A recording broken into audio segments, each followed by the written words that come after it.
Hello guys, welcome to Serenest. ഞാൻ ശ്രീദേവി. അപ്പോൾ ഇത് ഇന്നലത്തെ വീഡിയോയുടെ ഒരു കണ്ടിന്യൂഷൻ ആണ്. ഞാൻ ഇന്നലെ പറഞ്ഞില്ലായിരുന്നോ, ലൈക്ക് പട്ട് മാനുഫാക്ചർ ചെയ്യുന്ന സ്ഥലത്തിലോട്ട് പോയിട്ട് ഞാൻ പട്ടെടുക്കാൻ പോകുന്നുണ്ടെന്നുള്ളത്. അപ്പോൾ അതിൻ്റെ വീഡിയോസൊക്കെ ഞാനിതിൽ ഷെയർ ചെയ്യുന്നുണ്ട്. അത് എന്താണെന്ന് വെച്ചാൽ അതൊരു ചെറിയ ഒരു വില്ലേജ് ടൈപ്പ് ഏരിയ ആണ്, ഗ്രാമമാണ്. അതിൽ കുറേ ഇങ്ങനെ ചെറിയ ചെറിയ വീടുകളിൽ ഫുൾ ഈ നെയ്ത്ത് ചെയ്യുന്നത് കേട്ടോ. അവിടെ ഫുൾ എല്ലാ വീട്ടിലും തറി വെച്ചിട്ട് നെയ്ത്ത് ചെയ്യുന്നുണ്ട്. അവർ ഈ പട്ടിനെ പറ്റി എനിക്ക് കുറേ ഇങ്ങനെ പറഞ്ഞു തന്നിട്ടുണ്ടായിരുന്നു. സീരിയസ്ലി ഗൈസ്, എന്താണെന്നറിയോ, ഈ പട്ട് സാരീസ് ഒക്കെ അവർ നമുക്കറിഞ്ഞ് നല്ല വലിയ വലിയ ഷോറൂംസ്, ഞാൻ പേരൊന്നും പറയുന്നില്ല, അവർക്കൊക്കെ കൊടുക്കുന്നുണ്ട് കേട്ടോ. അപ്പോൾ ശരിക്കും അവിടെ പോയിട്ട് റേറ്റ് നോക്കുമ്പോൾ നമുക്ക് ഇവിടെ ഒന്നും, ഇവിടെ മീൻസ് തമിഴ്നാട്ടിലൊക്കെ ഞാൻ പർച്ചേസ് ചെയ്തിട്ടുണ്ട്, കേരളത്തിലും പർച്ചേസ് ചെയ്തിട്ടുണ്ട്. അതിൻ്റെ ഡബിൾ × 2 അല്ലെങ്കിൽ × 3 ഒക്കെ ഇട്ടിട്ടാണ് നമുക്ക് ശരിക്കും അവർ തരുന്നത് വലിയ ഷോറൂംസിലൊക്കെ. പിന്നെ എനിക്ക് പ്രത്യേകം പറയാനുള്ളത് ഗൈസ്, അതിൻ്റെ ആ ഒരു മെറ്റീരിയലിൻ്റെ ക്വാളിറ്റിയാണ്. ശരിക്കും ഭയങ്കര ഈ സോഫ്റ്റായിട്ട് ഇരിക്കില്ല, അത്രയ്ക്ക് സോഫ്റ്റാണ്. പട്ടുപോലെ എന്നൊക്കെ പറയില്ലേ, ആ പട്ടുപോലത്തെ പട്ടാണ് അത്. ശരിക്കും നമ്മളിപ്പോൾ പലതും പട്ടൊക്കെ എടുക്കുന്നത് ശരിക്കും അത് പട്ടാവില്ല, പലതും ബ്ലെൻഡായിട്ട് അങ്ങനെയൊക്കെയല്ലേ. ആക്ച്വലി എന്താണെന്നറിയാം ഗൈസ്, അവർ പറഞ്ഞു തന്നതാണ്, ഇത് ഒറിജിനൽ പട്ട് സാരി ഇല്ലേ, അത് എന്തായാലും നമുക്ക് ലെസ് ദാൻ 10,000 വരത്തില്ല. ഒറിജിനൽ പട്ട് അവർക്ക് കിട്ടുന്നത് തന്നെ ഭയങ്കര കോസ്റ്റ്ലിയാണ്. അപ്പോൾ മാക്സിമം നമുക്ക് ഈ ലെസ് ദാൻ 10,000 എടുക്കുന്ന പട്ട് എന്ന് പറയുന്നത് കുറച്ച് ബ്ലെൻഡഡ് ആണ്. ഈ പട്ടിൻ്റെ കൂടെ വേറെ എന്തെങ്കിലും ഒരു മെറ്റീരിയൽ ബ്ലെൻഡ് ചെയ്തിട്ടാണ് തരുന്നത്. പിന്നെ അതിൽ എത്ര പെർസെൻറ്റേജ് പട്ട് ഉണ്ട് എന്നുള്ളത് അനുസരിച്ചിട്ടാണ് അതിൻ്റെ സോഫ്റ്റ്നെസ് നമുക്ക് ഇങ്ങനെ കൂടുന്നതും കുറയുന്നതും അങ്ങനെയൊക്കെയാണ്.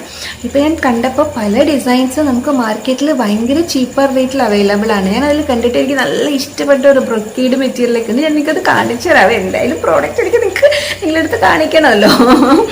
അപ്പോൾ അതിൽ ഞാൻ കണ്ട ഭയങ്കര ബ്രൊക്കേഡ് ടൈപ്പ്, നല്ല പീക്കോക്ക് നെക്ക് കളറ്, പിന്നെ ഞാവൽ പഴമൊക്കെ അല്ലേ അതിൻ്റെ കളറിലൊക്കെയുള്ള നല്ല ബ്രൊക്കേഡ് പട്ടുണ്ട്. ഈ സെയിം ഡിസൈൻ ഞാൻ മാർക്കറ്റിൽ ലെസ് ദാൻ 1,000 റുപ്പീന് ഞാൻ കണ്ടിട്ടുണ്ട്. പക്ഷെ എന്താണെന്നറിയോ, അതിൻ്റെ മെറ്റീരിയൽ, അതാണ് ഇതിൽ പ്രധാനം. ശരിക്കും പറഞ്ഞാൽ you can trust me guys. ഞാനിപ്പോൾ എടുത്തിട്ട് വന്നിട്ടുള്ള വിവരം എടുത്ത് നിന്ന് ഡയറക്റ്റായിട്ട് വാങ്ങിച്ചിട്ട് വന്നിട്ടുള്ള പട്ടിൻ്റെ മെറ്റീരിയൽ ഭയങ്കര സോഫ്റ്റാണ്, ഭയങ്കര കംഫർട്ടബിൾ ആയിട്ടിരിക്കണം, അതേ ടൈം നല്ല കാണാനും നല്ല ഒരു ലുക്കായിട്ടിരിക്കണം. നിങ്ങൾക്ക് പ്രിഫർ ചെയ്യുന്ന ആൾക്കാർക്ക് ഇതൊരു റൈറ്റ് ചോയ്സ് ആണ്. അപ്പോൾ നമുക്ക് നമ്മുടെ അവിടുത്തെ വിശേഷങ്ങളോട്ട് പോവാം.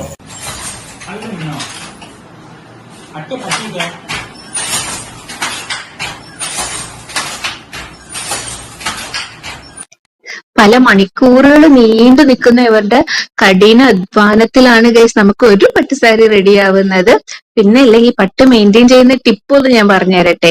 ഇത് നമ്മൾ ഒരിക്കൽ ഉടുത്ത ഉടനെ ഓടിപ്പോയി കഴുകാൻ നിൽക്കരുത് കേട്ടോ. എന്താണെന്നറിയോ, ഇത് കുറേ ഇങ്ങനെ ഉടുത്തിട്ട് നല്ല മുഷിഞ്ഞു പോയെന്നറിയും മാത്രം തന്നെ നമുക്ക് പോയിട്ട്, അതും ഇത് മാക്സിമം ഷാംപൂല് ഇങ്ങനെ ജസ്റ്റ് ഷാംപൂ വെള്ളത്തിൽ കലക്കിയിട്ട് ഇത് ജസ്റ്റ് ഡിപ്പ് ചെയ്തിട്ട് നിഴലിൽ ഉണങ്ങാൻ വെക്കണേ. അതർവൈസ് ഫസ്റ്റ് ഒരു ഫ്യൂ യൂസസ് കഴിഞ്ഞാൽ നമുക്ക് എപ്പോഴും ഇത് നിഴലിലിട്ട് അത് ഉണങ്ങാൻ വെച്ചിട്ട് എടുത്ത് ഫോൾഡ് ചെയ്ത് നീറ്റായിട്ട് അയൺ ചെയ്ത് തിരിച്ച് നമുക്ക് യൂസ് ചെയ്യാൻ പറ്റുന്നതാണ്. പട്ട് എപ്പോഴും വാഷ് ചെയ്യരുതേ, പട്ടിന്റെ ക്വാളിറ്റി നഷ്ടപ്പെട്ടു പോകും. ആക്ച്വലി അത് പ്യുവർ പട്ടായാലും എങ്ങനെയായാലും പട്ട് മാത്രം നമ്മൾ കുറെ യൂസേജ് കഴിഞ്ഞിട്ട് ഷാംപൂ വാഷ് മാത്രമേ അഡ്വൈസബിൾ ആണ്. ഇത് ഞാൻ കണ്ടുപിടിച്ചതൊന്നും അല്ല കേട്ടോ, ഈ വീവർ എനിക്ക് പറഞ്ഞു തന്നതാണ്. അവര് പട്ട് ഉണ്ടാക്കുന്ന ആൾക്കാരല്ലേ, അപ്പൊ അവരുടെ ടിപ്പ് നമ്മൾ എന്തായാലും കേൾക്കണമല്ലോ. ഒറിജിനൽ ഹാൻഡ്ലൂം പട്ട്, പിന്നെ പവർലൂം പട്ട്, പിന്നെ 2 ഗ്രാം ഗോൾഡ് കൊണ്ട് ചെയ്ത പട്ട്, ഇങ്ങനെ പലതരപ്പെട്ട പട്ട് സാരീസ് ഇവരുടെ അടുത്ത് അവൈലബിൾ ആണ്. അപ്പൊ ഞാൻ എല്ലാ പട്ട് സാരിയും നോക്കി, എന്നിട്ട് കുറച്ച് ബഡ്ജറ്റഡ് ആയിട്ടും നമുക്ക് മീൻസ് ഒരു മിഡിൽ ക്ലാസ്സും അപ്പർ ക്ലാസ്സും ലോവർ ക്ലാസ്സും എല്ലാവർക്കും വാങ്ങിക്കാൻ പറ്റുന്ന ടൈപ്പിലുള്ള കുറച്ച് പട്ട് സാരീസ് ഞാൻ സെലക്ട് ചെയ്ത് വാങ്ങിച്ചിട്ടുണ്ട്. അപ്പൊ അതൊക്കെ ഞാൻ ഒന്നൊന്നായിട്ട് നിങ്ങൾക്ക് കാണിച്ചു തരാവേ.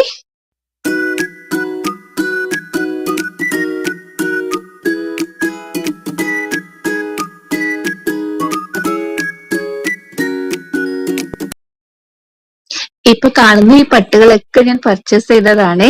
പിന്നല്ലേ ഗൈസ്, ഞാൻ പറഞ്ഞില്ലേ ഈ ബ്രൊക്കേഡ് ടൈപ്പിൽ ഒരു പട്ടായിരുന്നു, എനിക്ക് കണ്ടപ്പോ തന്നെ ഭയങ്കര ഇഷ്ടപ്പെട്ടു എന്ന് പറഞ്ഞിട്ട് അത് ഞാൻ കേട്ടോ. ഇപ്പൊ കാണുന്നതാണ് ഈ ഒരു ബ്രൊക്കേഡ് ടൈപ്പ് പട്ട്. ഇതില്ലേ ആ ഞാവൽപ്പഴം ആ കളർ കാണുന്നുണ്ടോ അതില്, പിന്നെ മയിൽ കഴുത്ത് ആ കളറും അതിലുണ്ട്. ഈ സെയിം പാറ്റേൺ ഞാൻ മാർക്കറ്റിൽ കണ്ടിട്ടുണ്ട്, പക്ഷെ ഇതിന്റെ മെറ്റീരിയൽ ആണ്. You won't repent buying this but ഇതിന്റെ ക്വാളിറ്റി അത്രയും സൂപ്പർബ് ആണ്. പിന്നെ ഇത് ബ്രൈഡൽ പട്ടായിട്ട് നമുക്ക് യൂസ് ചെയ്യാം. വലിയ ഷോറൂം അല്ല, നോർമലി ഷോറൂമിലൊക്കെ പോയാല് ഇത് എന്തായാലും 6000 അബോവ് ആയിരിക്കും ഇതിന്റെ റേറ്റ്. ഇതല്ലേ വൈറൂസി പാറ്റേൺ കോർവൈ പട്ടാണ്. പിന്നെ ഇപ്പൊ കാണുന്നത് നല്ല ഹാൻഡ്ലൂം ആണ്, പ്യുർ ഹാൻഡ്ലൂം സിൽക്ക് കോട്ടൺ ആണ്. ഇത് ശരിക്കും ഭയങ്കര ലൈറ്റ് വെയിറ്റ് ആൻഡ് ഭയങ്കര കംഫർട്ടബിൾ, സോഫ്റ്റും ഞാൻ പർച്ചേസ് ചെയ്തിട്ടുണ്ട്. ഇതിന്റെ എല്ലാത്തിന്റെയും ഡീറ്റെയിൽഡ് വീഡിയോ ഞാൻ ഓരോന്നായിട്ട് അപ്ലോഡ് ചെയ്യാം കേട്ടോ. എൻ്റെ വെരി മിനിമം മാർജിൻ വെച്ചിട്ടാണ് ഞാൻ ഇങ്ങനെ നിങ്ങൾക്ക് തരാൻ പോകുന്നത്. ബിക്കോസ് ഞാൻ പ്രീവിയസ്ലി പറഞ്ഞതുപോലെ ഞാനൊരു ബിഗിനർ ആണ്. ആദ്യം എനിക്ക് വലിയ പ്രോഫിറ്റ് ഒന്നും വേണ്ട, but I wanted to reach, എനിക്ക് കുറെ മാക്സിമം കസ്റ്റമേഴ്സിന് കൂട്ടണം, അതാണ് ഇപ്പൊ എൻ്റെ എയിം. അതുകൊണ്ട് എൻ്റെ മാർജിൻ നല്ല മിനിമം ആയിരിക്കും ഗൈസ്. പിന്നെ നിങ്ങളുടെ വീട്ടിൽ എന്തെങ്കിലും മാരേജ് ഫംഗ്ഷനോ അതല്ലെങ്കിൽ എന്തെങ്കിലും ഫെസ്റ്റിവൽസിന് പട്ടുസാരി വാങ്ങിക്കണമെന്ന് നിങ്ങൾ വിചാരിച്ചാൽ തന്നെ ഓർക്കണം കേട്ടോ, സരീനെസ്റ്റിൽ ഒരാൾ ഇരിപ്പുണ്ടെന്നുള്ളത്. അപ്പോൾ നിങ്ങൾക്ക് ഭയങ്കര ചീപ്പർ റേറ്റിൽ വിത്തൗട്ട് കോംപ്രമൈസിങ് ആൻഡ് ക്വാളിറ്റി എനിക്ക് നിങ്ങൾക്ക് തരാൻ പറ്റുന്നതായിരിക്കും. അപ്പോൾ ഡു കൺസിഡർ സരീനെസ്റ്റ് നിങ്ങളുടെ വീട്ടിൽ ഫംഗ്ഷൻ വരുമ്പോൾ. പിന്നെ ഗൈസ്, നമുക്ക് ഇത് കഴിഞ്ഞിട്ട് ഞങ്ങളുടെ അത്തയുടെ ഫാമിലി ആയിട്ട് ഞങ്ങൾക്ക് മറ്റേ മാരിയമ്മൻ തെപ്പക്കുളം പോയിട്ടുണ്ടായിരുന്നേ. അതൊരു വലിയ കുളമാണ്. ആ കുളം ആ കുളത്തിന് ചുറ്റി കുറെ അമ്പലങ്ങളൊക്കെ ഉണ്ട്. പിന്നെ ഫുൾ ഈറ്ററി ഫുഡ് സ്പോട്ട്സ് ഒക്കെയാണ് ഭയങ്കരമായിട്ട്. കുറേ പേര് വന്നിട്ട് അവിടെ ടൈം സ്പെൻഡ് ചെയ്യാനും ലഷേർലി ടൈം സ്പെൻഡ് ചെയ്യാൻ ഇങ്ങനെ കുറേ പേര് അവിടെ ഇരിക്കുന്നുണ്ട്. ആഫ്റ്റർ റിട്ടയർമെന്റിൽ കുറേ വയസ്സായ ആൾക്കാരും കുറേ യങ്സ്റ്റേഴ്സ് അങ്ങനെ എല്ലാവരും, ഈവൻ ഇത് യൂട്യൂബേഴ്സും കുറേ ഷൂട്ടിംഗ് ഒക്കെ നടക്കുന്നുണ്ട് ആ സ്ഥലത്ത്. ഞങ്ങൾ പോയപ്പോൾ ഇനി സ്ഥിരം അങ്ങനെയാണോ എന്നെനിക്ക് അറിയത്തില്ല. പിന്നെ അവിടെ കുറേ വെറൈറ്റി ഓഫ് ഫുഡ് ഐറ്റംസ് ഉണ്ട് കേട്ടോ. ഈറ്ററീസിൽ ലൈക്ക് കേക്ക്സ്, പിന്നെ അങ്ങനത്തെ കുറേ ഐറ്റംസ്, പിന്നെ സ്നാക്സ്, ചായക്കടിയൊക്കെ പറയില്ല അത്. പിന്നെ അവിടെ ഞാനൊരു വെറൈറ്റി കണ്ടിട്ടുണ്ടായിരുന്നേ. അതെന്താണെന്നറിയോ? ഈ മറ്റേ തെന്നൻ കുരുത്തില്ലേ, തെങ്ങിൽ വരുന്ന കുരുത്തോ, അതിനിങ്ങനെ കട്ട് ചെയ്തിട്ട് അതിൽ കുറേ ഇങ്ങനെ മസാലാസൊക്കെ ഇങ്ങനെ അതിൽ മേലെ ഇങ്ങനെ അവർ തൂറ്റിയിട്ട് നമുക്ക് തന്നിട്ടുണ്ടായിരുന്നേ. ടേസ്റ്റ് വൈസ് എന്നെ എടുത്ത് ചോദിച്ചാൽ വലിയ കുഴപ്പമില്ല എന്നേ പറയും, പക്ഷെ നല്ല ഹെൽത്ത് ബെനിഫിറ്റ്സ് ഉള്ളതാണെന്ന് എൻ്റെ അത്ത പറഞ്ഞിട്ടുണ്ടായിരുന്നു. അപ്പം ഞാനും അത് കഴിച്ചു. അപ്പം അതിൻ്റെ കുറച്ച് വീഡിയോസ് ഞാനിപ്പോൾ